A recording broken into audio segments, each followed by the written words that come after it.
A 17-year-old girl left the cafe where she worked on weekends and disappeared without a trace.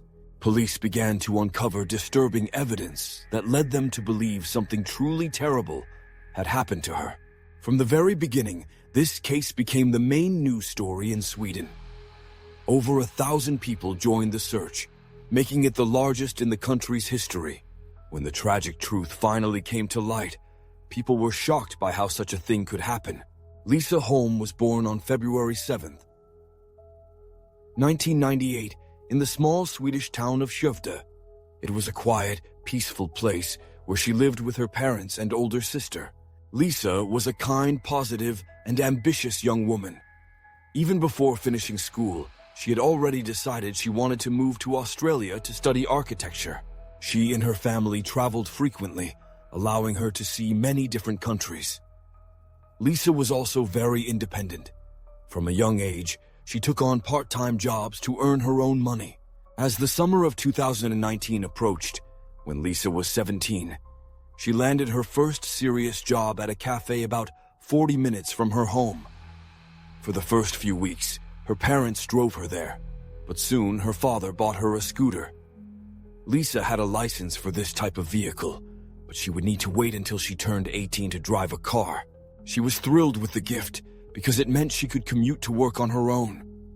Despite this, her father continued to accompany her for a few more weeks, as Lisa had little driving experience on the road. Lisa only worked on weekends, and her father would drive with her to and from the cafe each time. On June 7th, however, she made her first solo trip on the scooter. Around lunchtime, her parents decided to visit her at work, grab a bite to eat, and check in on her. The cafe was quite busy that day, and Lisa was swamped with work. She took a short lunch break to eat with her parents before they headed back home. At 6:20, Lisa sent her father a message saying she was leaving work. Just 3 minutes later, he received a call from her phone. When her father, Mats, answered, there was no response. He could hear voices in the background and assumed that Lisa had accidentally dialed him while talking to her coworkers. He also heard the sound of a car door closing. Mats called out her name several times, but got no reply. After a moment, he ended the call, thinking she would be home soon. An hour passed, and Lisa still hadn't arrived. Her parents began to worry. By this time, she should have been home, and her father immediately feared that something might have happened on the way. It was her first time driving the scooter alone, and Mats was concerned for her safety. He tried calling her again, but Lisa's phone was off. After waiting a few more minutes with no word from her, he decided to go out and meet her on the road. Lisa was supposed to take the shortest route home, so her father hoped to spot her along the way. Fearing she might have had an accident, he drove slowly, scanning the road for any sign of her. But Lisa was nowhere to be found. Mats drove all the way back to the cafe, but didn't see his daughter. When he reached the parking lot outside her workplace, he noticed Lisa's scooter parked in front of the building. By this point, Mats was growing increasingly anxious. He hadn't seen Lisa the entire drive, and now her scooter was here, but there was no sign of her. What worried him even more was that the keys were still in the ignition, and her helmet was missing. This made him suspect something was terribly wrong. Lisa would never have left her keys in the scooter and just abandoned it in the parking lot. Meanwhile, Lisa's mother called the cafe owner, hoping she might know what had happened. But the woman had no idea where Lisa could have gone. The cafe owner had last spoken to Lisa around 6 p.m. when Lisa mentioned that she was getting ready to close up for the day. After receiving a call from Lisa's worried mother, the cafe owner immediately got in her car and drove to the cafe. On the way, she contacted some friends who lived nearby and asked them to help search for Lisa. 4 people responded to the call for help, and when the owner arrived at the cafe, they joined Lisa's father in searching both the building and the surrounding area. Their final hope was that, for some reason, Lisa had decided to take a bus home instead of riding her scooter. The family checked the bus schedule, and Lisa's father and older sister headed to the bus stop in their town to see if she would arrive on one of the buses. Unfortunately, Lisa was not in any of them, and her family quickly contacted the police. By then, it was almost 10 p.m., and it had already grown dark. The police launched a large-scale search effort immediately. The fact that Lisa's scooter had been left in the parking lot with the keys still in the ignition strongly suggested the possibility of an abduction. Such cases were quite rare in Sweden, and even more unusual in remote, rural areas like this one. The police quickly deployed search teams with dogs, while other officers began canvassing every house in the vicinity. News of Lisa's disappearance spread quickly. Her classmates and friends shared the information across social media, hoping to find witnesses or anyone who might have seen something. The search continued throughout the night but yielded no results. On Monday morning, the police formally announced Lisa's disappearance, asking the public for any useful information. Around the same time, workers arriving for their shift discovered a motorcycle glove in an industrial shed directly across from the cafe. The police had already searched that shed the previous night, but hadn't noticed the glove then. When shown the item, Lisa's parents confirmed it belonged to their daughter. This discovery reinforced the suspicion of abduction, prompting the police to deploy additional resources for the search. By this time, news of Lisa's disappearance had spread throughout the region, and hundreds of volunteers joined the effort. On Tuesday, several new clues surfaced. Volunteers scouring the area near a dirt road, which started a few hundred meters from the cafe, found a phone case, a receipt, a bus ticket, and a broken smartphone screen. Investigators quickly identified these items as Lisa's and focused their search efforts in that area. Soon, they discovered other pieces of the broken smartphone, some of Lisa's documents, and more receipts scattered along the dirt road. With these new findings, the police became almost certain that Lisa had been abducted. They dedicated every available resource to the search, and with each passing day, more people joined in. The case became the top news story across Sweden, and volunteers from all over the country flocked to the area to assist in the search. Even a volunteer organization specializing in finding missing persons got involved, bringing additional expertise to the effort. The search efforts became the largest in the country's history, involving over 1,000 participants. The police also received numerous calls with potential leads. One woman reported an encounter the day before Lisa went missing. While out for a jog, she was stopped by a man standing next to his car in the middle of the road. He spoke to her in English, asking for directions to a town she had never heard of. She helped him by showing directions on Google Maps, but then the man asked her to get into his car to guide him using his GPS. Naturally, the woman found this suspicious and declined, quickly continuing her run. Later, she realized she had seen this same man working on renovations at a barn located across from the cafe where Lisa had last been seen. Lisa's co-workers shared additional information. One of the waitresses remembered seeing two men standing across the street from the cafe, seemingly watching the building, on the day Lisa disappeared. Initially, she didn't think much of it, but after hearing about Lisa's disappearance, she reported the incident to the police. The next morning, on Wednesday, Lisa's father, along with some friends, searched the rural road where some of her belongings had been found. They discovered even more troubling items: Lisa's scooter license and house keys. It looked as if her abductor had been driving along this road, discarding her possessions along the way. Police and volunteers concentrated their efforts in the area, but no other clues were found. That same evening, one of Lisa's friends was passing by the cafe when he noticed that the police tape had been removed from the barn where Lisa's glove had been discovered. Feeling unsettled, he decided to take a closer look, bringing a flashlight since it was already dark. He spent a few minutes walking around the barn until something shiny on the floor caught his attention. Upon closer inspection, he found a woman's earring, and not far from it, its pair. He immediately notified the police. When officers showed the earrings to Lisa's parents, they confirmed that the earrings belonged to their daughter. The barn was resealed, and police conducted a more thorough search. The lead detective explained that in the initial search, their priority had been finding Lisa herself, so the barn had only been superficially inspected. Smaller items like earrings could easily have been missed. This time, a larger team of forensic experts and K-9 units was called in. During the new search, officers came across a disturbing piece of evidence: human feces hidden behind one of the barn's partitions.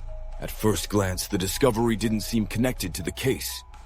However, forensic experts proposed a plausible theory.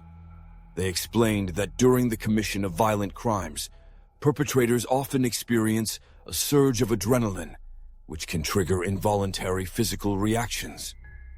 It's not uncommon for criminals to lose control of their bladder or bowels before or during the act. Considering that Lisa's glove and earrings were found in the barn, the police began to suspect that if she had indeed been abducted, the perpetrator had taken her to that very location. The detectives speculated that, overwhelmed by adrenaline, the suspect might have relieved himself there. The feces were sent for DNA analysis. On Friday, the search area was expanded, and volunteers reached a farm located about 2 miles from the café. The farm was a large complex with several buildings where many people worked. The search team decided to inspect all of them. However, soon after their arrival, 2 men approached the team. They didn't speak Swedish and communicated only in English.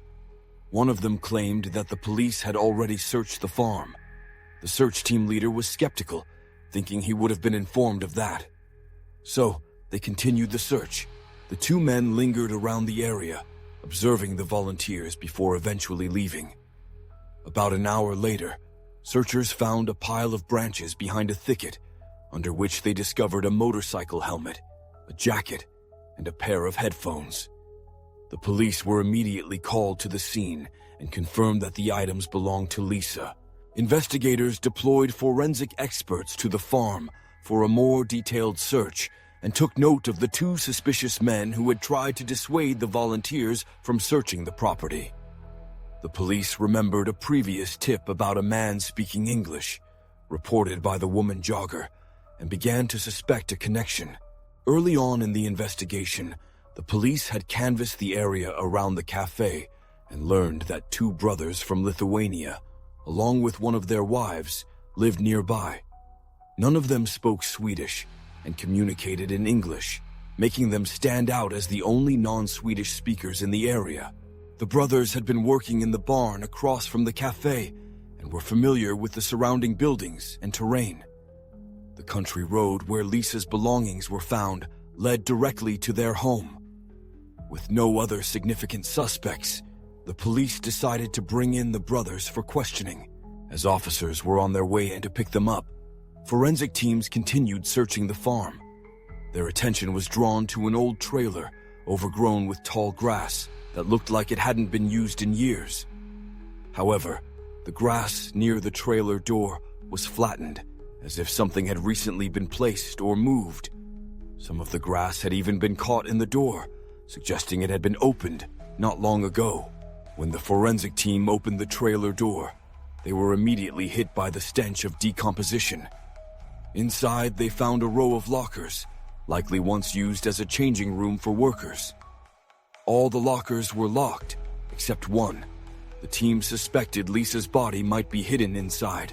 One by one, they began unlocking the lockers.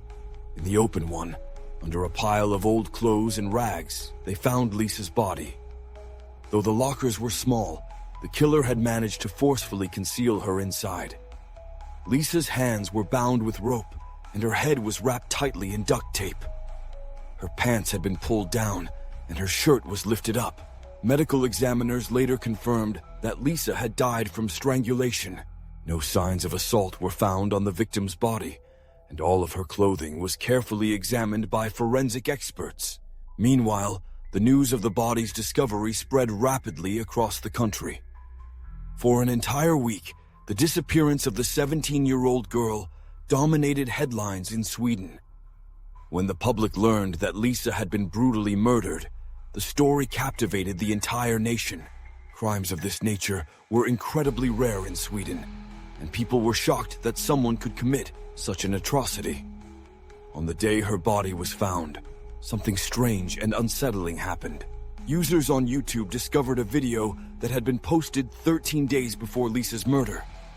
The video, titled simply 13, was nothing more than a countdown timer. What disturbed people the most was the name of the channel that had uploaded the video: Lisa K. This eerie coincidence quickly made its way to the media, and many were left stunned. Some began to speculate that the video's creator had somehow predicted the murder, but the truth was far simpler. It appears that someone had changed the name of the channel and the video's title after Lisa's body was found, likely as a cruel joke or to fuel conspiracy theories. Meanwhile, the police were working tirelessly to track down the killer. At the time of Lisa's discovery, investigators had already brought in 2 brothers and a woman for questioning. All 3 denied any involvement, claiming they were at home together when Lisa was abducted, each vouching for the others. The older brother, Nereus, stated that he had been asleep in his room while the woman was preparing dinner and the younger brother was on his computer.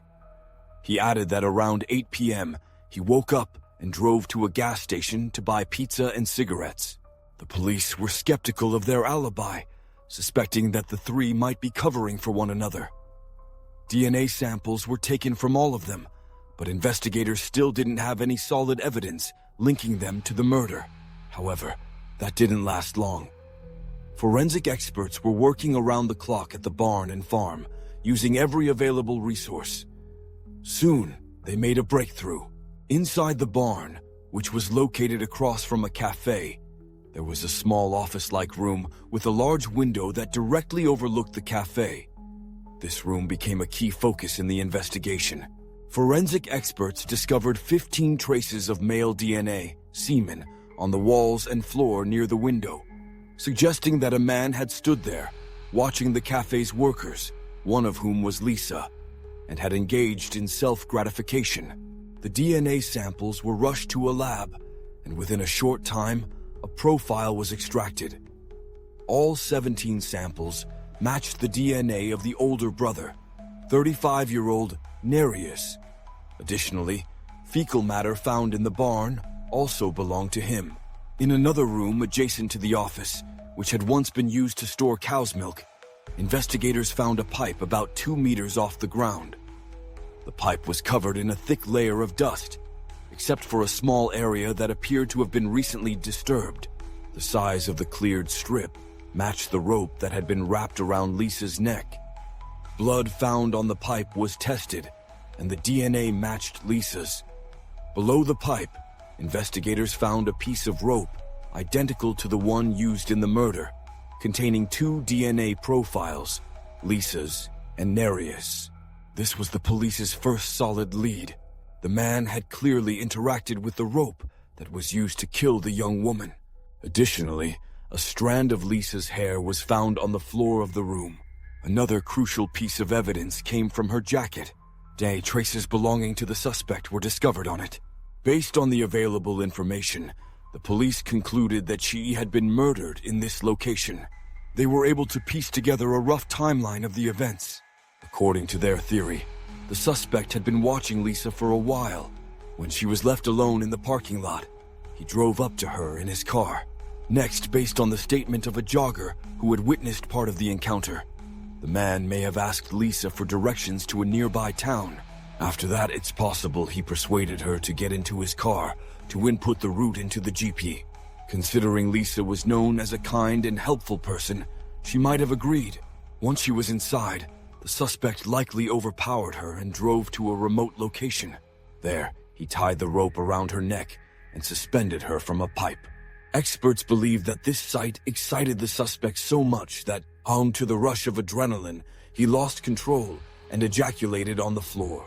Afterward, he placed Lisa's body in the car and drove to a nearby farm.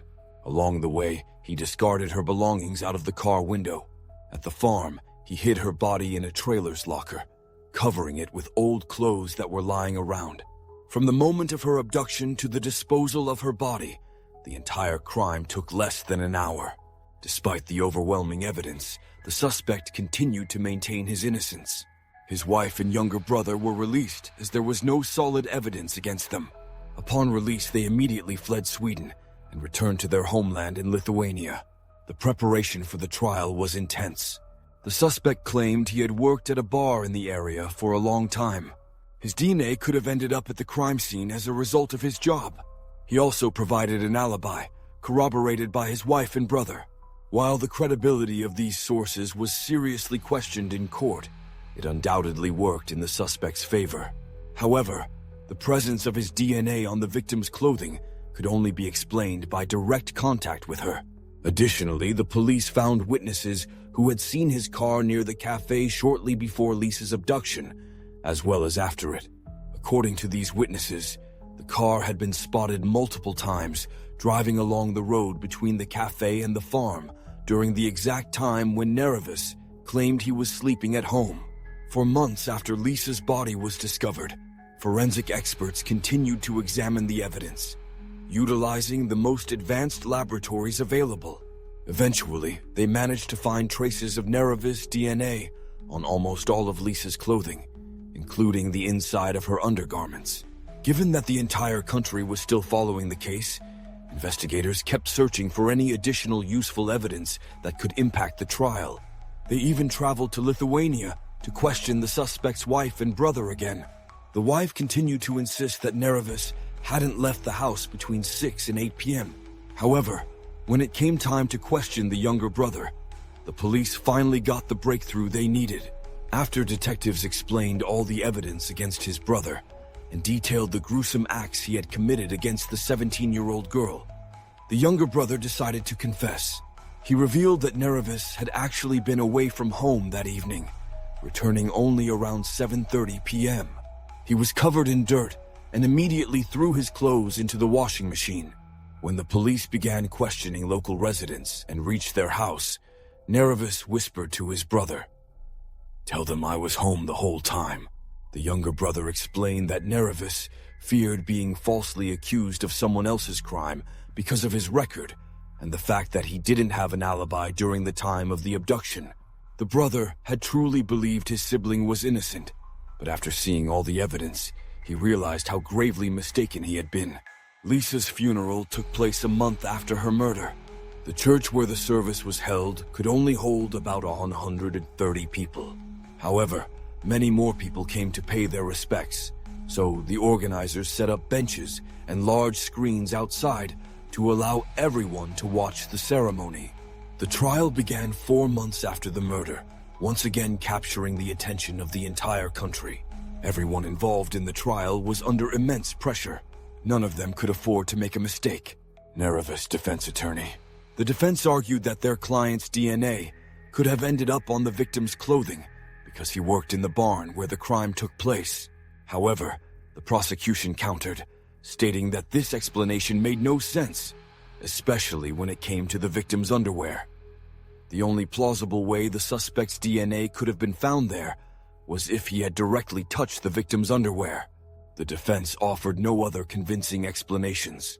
The defendant's attorney also attempted to introduce an alternative theory, claiming that the real culprit was the defendant's younger brother, who had allegedly taken multiple DNA samples from the defendant and planted them on the victim's body and at the crime scene. However, they failed to provide any plausible scientific explanation for how such manipulation could have been achieved. The trial lasted for a month, and the defendant, Nereus, was found guilty of murder. He was sentenced to life imprisonment in a high-security facility, which resembled more of a comfortable 3-star hotel than a traditional prison. His attorney tried to appeal the verdict, but the appeal was denied. In early 2017, Nereus himself filed a request for deportation to serve his sentence in his home country. The reasons behind this request remain unclear, though Lithuanian prisons are known to be far less accommodating than Swedish ones. Nevertheless, the court granted his request, noting that maintaining the comfortable conditions for prisoners in Sweden costs taxpayers several $100s a day per inmate. Later that same year, Nereus's motives became clear. He filed an appeal in a Lithuanian court, and his life sentence was reduced to 15 years. However, his relief was short-lived. Just weeks later, an appellate court overturned that decision, and Nereus was once again sentenced to spend the rest of his life in prison. This time, though, he had no chance of returning to the relative comfort of his Swedish cell. 5 years later, in August 22, Nereus faced another downside of being transferred to a Lithuanian prison. During a routine inmate transfer, another prisoner attacked him with a makeshift weapon. Nereus suffered severe wounds and died on the way to the hospital. Questions still remain about his wife's involvement. While police have stated that there's little evidence suggesting her direct participation in the kidnapping or murder, they haven't completely ruled out the possibility. Forensic experts noted that if she had been involved, her DNA would likely have been found on Lisa's clothes or body. However, the suspicion remains that she may have known about her husband's crime and helped him evade justice by providing a false alibi. Nereus's younger brother also remains a point of interest. Investigators reported that 2 men were seen near the barn shortly before the crime, and it's believed that one of them was Nereus, while the other could have been his brother. Yet no DNA from the brother was found at the crime scene or on Lisa's clothing, making his involvement in the murder unlikely. It's possible the 2 brothers were simply watching the young women from afar and may have engaged in inappropriate conversations. But in the end, it seems Nereus acted alone in carrying out the horrific crime. Feel free to share your thoughts in the comments.